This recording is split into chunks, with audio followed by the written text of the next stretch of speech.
Too bright.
Any questions?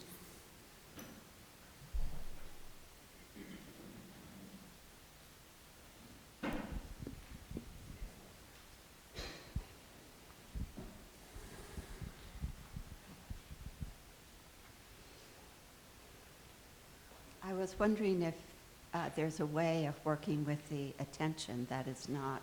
Her mic is too low. Is that all right? Yes, much better.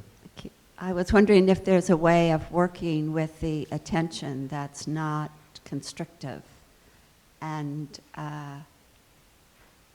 if there's a value in trying to remain in a state of attentiveness, if that's the same as awareness, or if that's the wrong effort, so to speak.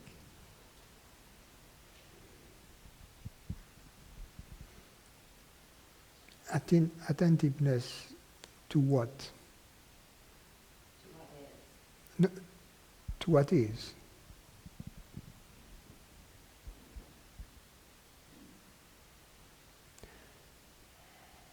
Let's assume we are not attentive to what is. Something is still appearing in consciousness, right? When we are not attentive to what is. Are you implying that in this case we are attentive to something which is not?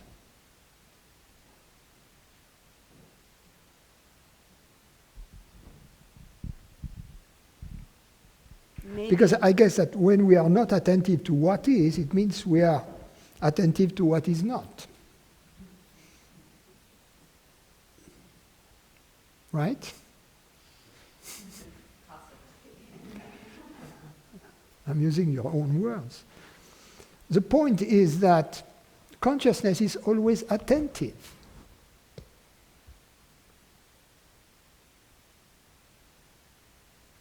So, when we try to force the attention, which wants, in fact, to go somewhere else, apparently,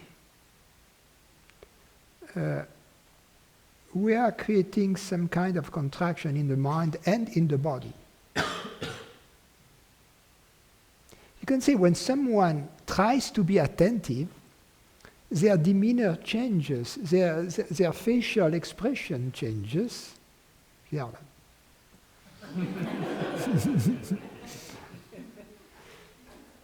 You know, a child in class, be attentive.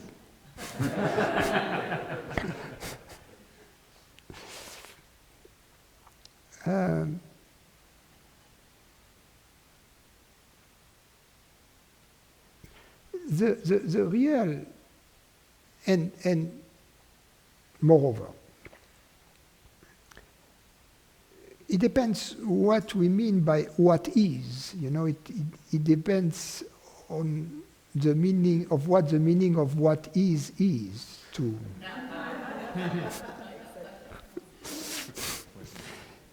It depends on what the meaning of what is. What do you mean by what is? That which appears or that which is? You see? That which is that in which that which appears appears. And meaning consciousness. How can we be attentive to consciousness? The mind cannot make any effort to go to consciousness. Because the mind has no access to consciousness, doesn't know the direction. So somehow the mind creates a pseudo-consciousness, a mind object, and tries to keep this mind object in mind. When we have to understand what kind of experience it is for consciousness to be aware of what is, which means for consciousness to be aware of itself. It feels like happiness. It doesn't feel like an effort, like a blank wall that you are trying to focus on to. It just feels natural, easy. It's a place of happiness, a place of enthusiasm in us, a place of peace. So to be attentive to what is, what it means really, it means not to let the illusion to be a separate individual take us away from the peace which we are. So it's a very different ball game, you see. The best approximation I could give to that is follow the bliss, follow the happiness. Not the objects that allegedly bring it about, but the pure experience of peace and happiness. Be true and faithful to the peace and happiness in you. That's really focusing on what is. As soon as it feels unpleasant, effort, contrived, just let go of it. Because it means you are walking in the opposite direction. You have to take the freeway through the exit. Through the exit lane. So you have to make a U-turn as soon as possible.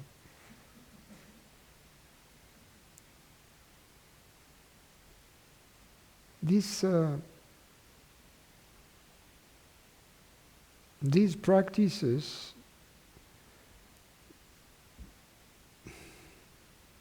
of concentration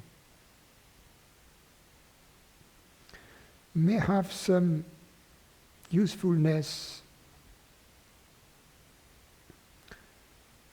for those who are really distracted in the objects, and then they are asked to focus on a mantra, on the candle flame, on the flame of a candle, or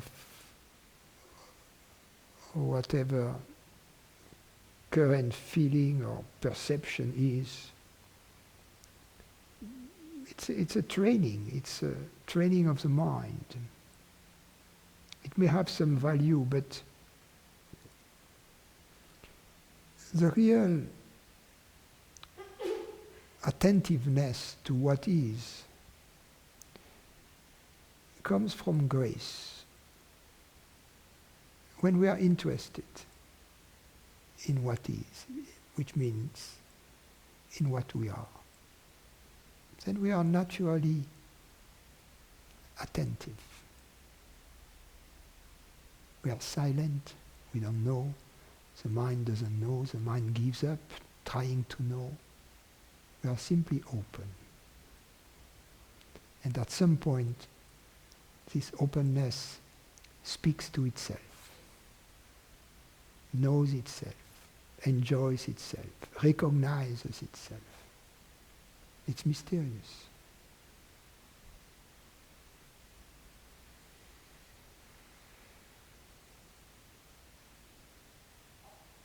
It's mysterious to the mind.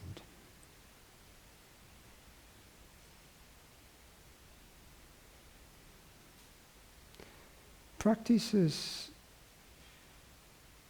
are about training the mind and the body. That which really matters is beyond the mind and the body. Once that which is beyond the mind and the body, that which is, has been recognized, it may be useful to train, to retrain the mind and the body, to realign it with that which is beyond the mind and the body, so that the mind and the body become servants of the ultimate.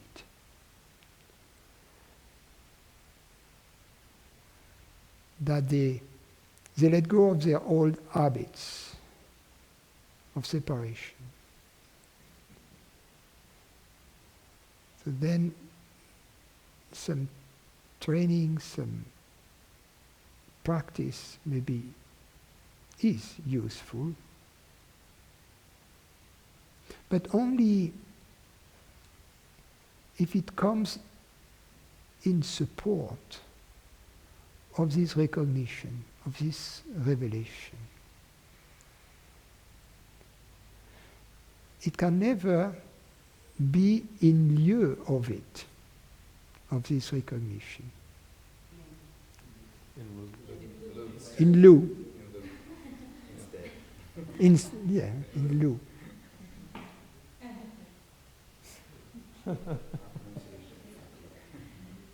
In lieu. It's not there now.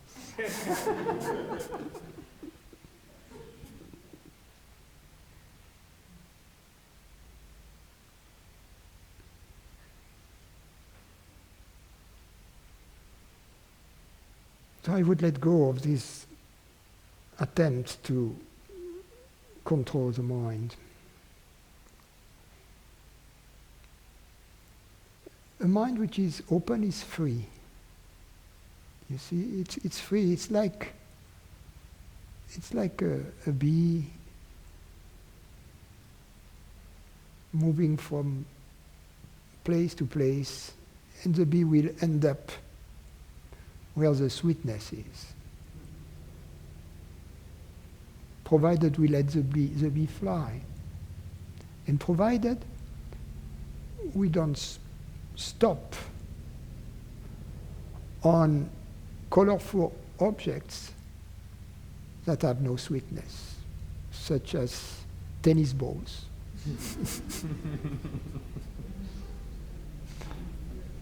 I watch the bees. They are attracted by the bright color of the tennis balls. But once they land on them, they take off almost immediately. They know better.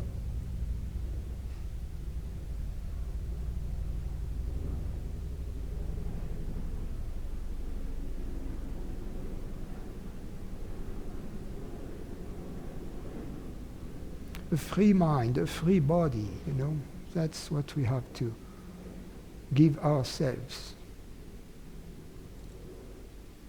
To be free, free thinkers, free, independent.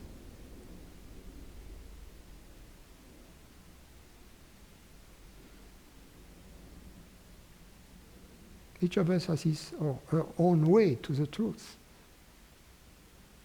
If you are honest with your interest for the truth, it will take you there, that's all. often these maneuvers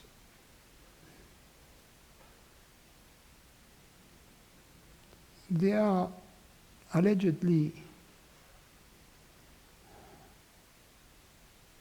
going to make the person we believe to be a better person, a more spiritual one, a more advanced one on the spiritual path. And that's a trap.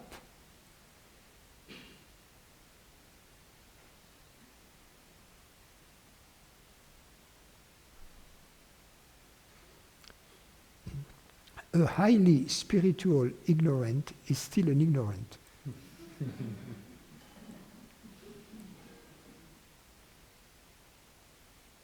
There are plenty of those.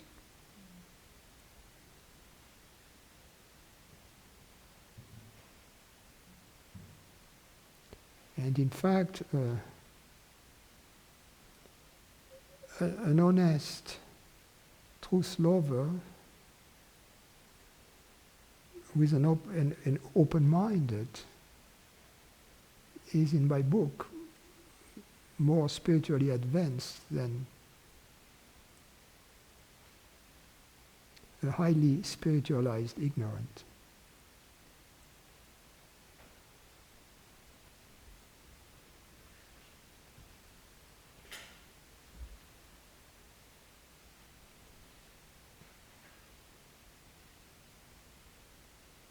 I hope I've not confused you with my answer.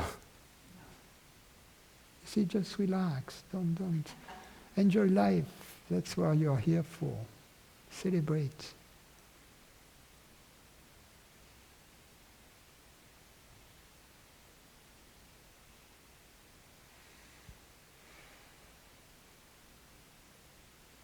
The mission is to be happy, to find happiness and then to celebrate it.